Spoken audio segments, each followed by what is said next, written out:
Kita bersatu dalam doa.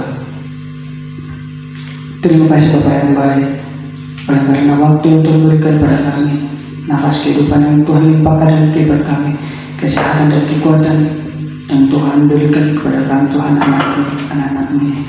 Sehingga pada hari ini Tuhan, pada malam hari yang berbahagia ini, kami dapat datang ke tempat-Mu untuk memuji-Mu nama-Mu dan sementara akan mendengarkan sebagian daripada firman-Mu Tuhan. Berkati Tuhan Bapa, berkati juga firman-Mu yang akan Tuhan berikan ke dalam setiap kami, sehingga firman-Mu Tuhan dapat berbuah 10 kali lipat, 20 kali lipat, 30, 60, bahkan 100 kali lipat dalam kehidupan kami. Kami dapat mendengarnya dan mempraktikannya dalam kehidupan kami sehari-hari. Terima kasih Bapa yang baik, terima kasih Tuhan. Sebentar ibadah kami ini Tuhan, kami serahkan ke dalam tangan-Mu, dalam nama Yesus Kristus kami berdoa dan percaya. Amin. Shalom. Puji Tuhan. Jadi teman-teman, sebelum kita mendengarkan firman Tuhan pada malam hari ini, saya akan mulai dengan memberikan satu pertanyaan. Pertanyaan yang pertama, pernahkah teman-teman sekalian protes pada Tuhan? Yang pernah angkat tangan, pernah protes pada Tuhan? Nah, hampir semua ya.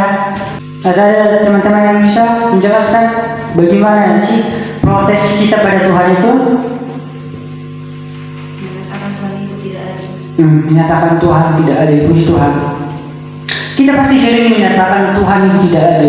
Contohnya saat orang tua kita marah pada kita kan, kita dimarah-marahi, bahkan mungkin kita sambil menangis, bahkan mungkin sambil berpikir, keluar rumah sejauh. Dan kamu soal ini ketika lain diurut-urut keluar rumah sejauh, dipikir-pikir sana yang keluar rumah sejauh, minggu bisa pernah beli yang kita asal menyesal hal ini. Dan kamu soal ini,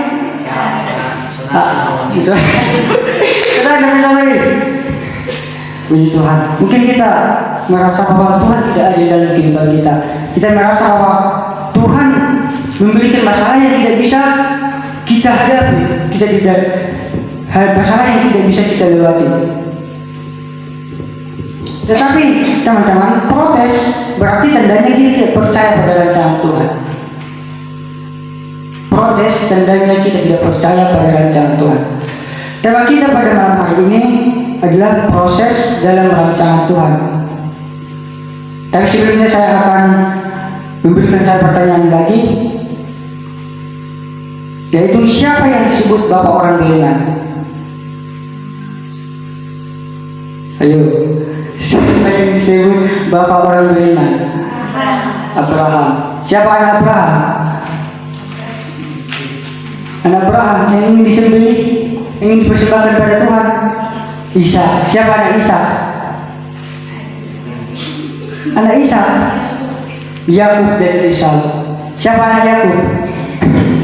Yusuf salah satunya. Puji Tuhan. Kita akan meneladani sikap dari seorang Yusuf, salah satu tokoh dalam Alkitab yang sangat harus kita teladani sebagai muda-mudi.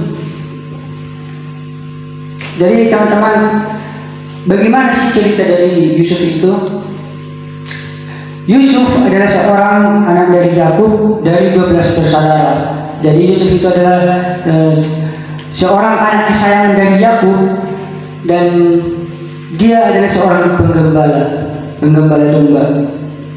Yusuf ini adalah anak kesayangan Yakub. Jadi pada suatu hari teman-teman, Yakub memberikan sebuah baju kepada Yusuf, sehingga membuat saudara-saudaranya ini menjadi iri hati, karena mereka melihat bahwa Yakub lebih mengasihi Yusuf daripada mereka. Kemudian pada suatu hari Yusuf ini bermimpi.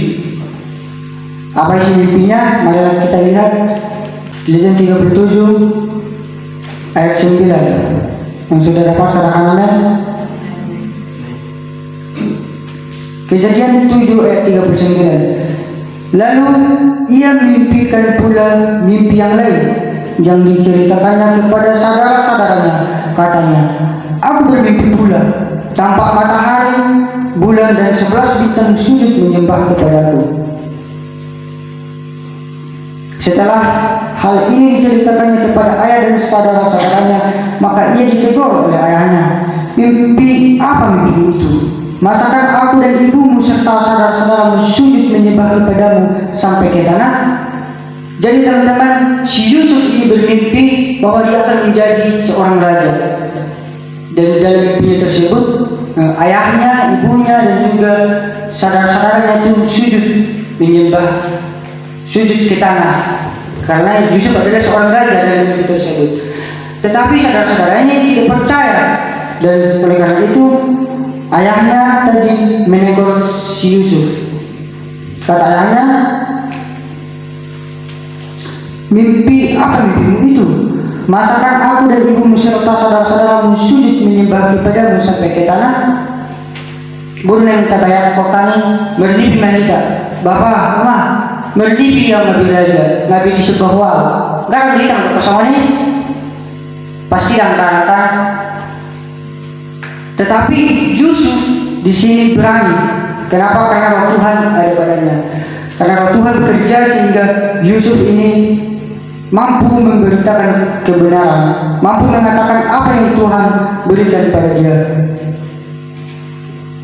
Kemudian cerita Yusuf ini berlanjut karena saudara-saudaranya sangat iri kepada Yusuf. Yusuf pun dijatuhkan ke dalam sumur. Kita bisa lihat di Kejadian 37 ayat 23 sampai 24. Tetapi dalam kitab ini ceritanya saudara-saudara sampai tega menjatuhkan si Yusuf ke dalam sumur. Kita bisa bayangkan betapa kerasnya kehidupan dari si Yusuf ini. Mungkin Yusuf ini berpikir, baru mana masa dipaku Tuhan. Mungkin satu saat dalam saat-saat tertentu Yusuf ini sudah protes pada Tuhan. Tetapi dia tidak protes. Kenapa? Karena dia percaya bahwa ada proses dalam rancangan Tuhan. Kemudian bukan sampai di situ saja. Kita akan lihat di ayat ke-28 bahwa Yusuf juga akan dijual. Ayat ke-28, ketika ada saudagar-saudagar Midian lewat, Yusuf diangkat ke atas dari dalam sumur itu, kemudian dijual kepada orang Ismail itu dengan harga 20 shikal perak. Lalu Yusuf dibawa mereka ke Mesir. Dijual saudara. Itulah kehidupan dari seorang Yusuf. Bahwa saudaranya tega menjual dia, tetapi dia tetap percaya bahwa rancangan Tuhan itu masih ada. Dia percaya bahwa masa depan itu ada, walaupun masa-masa yang dihadapi dia masih dalam satu masalah yang besar. Kemudian kita lanjut ayat Kejadian 39 ayat yang ke-20. Yusuf ini difitnah oleh istri dari Raja Mesir. Jadi fitnah melakukan sesuatu kesalahan sehingga dia harus dipenjara. Kita bisa lihat di Kejadian 39 ayat 20. Lalu Yusuf ditangkap oleh tuannya dan dimasukkan ke dalam penjara, tempat tahanan-tahanan raja dikurung. Demikianlah Yusuf dipenjarakan di sana. Seorang Yusuf tadi mulai dari dia disempatkan ke sumur, dijual, difitnah, bahkan sampai di penjara. Mungkin kalau kita di posisi dari seorang Yusuf ini, mungkin kita sudah berpikir masa depan kita ini sudah tidak ada, masa depan kita sudah buram dan pasti kita akan protes pada Tuhan. Tetapi kita akan lihat di Kejadian 39 ayat 21.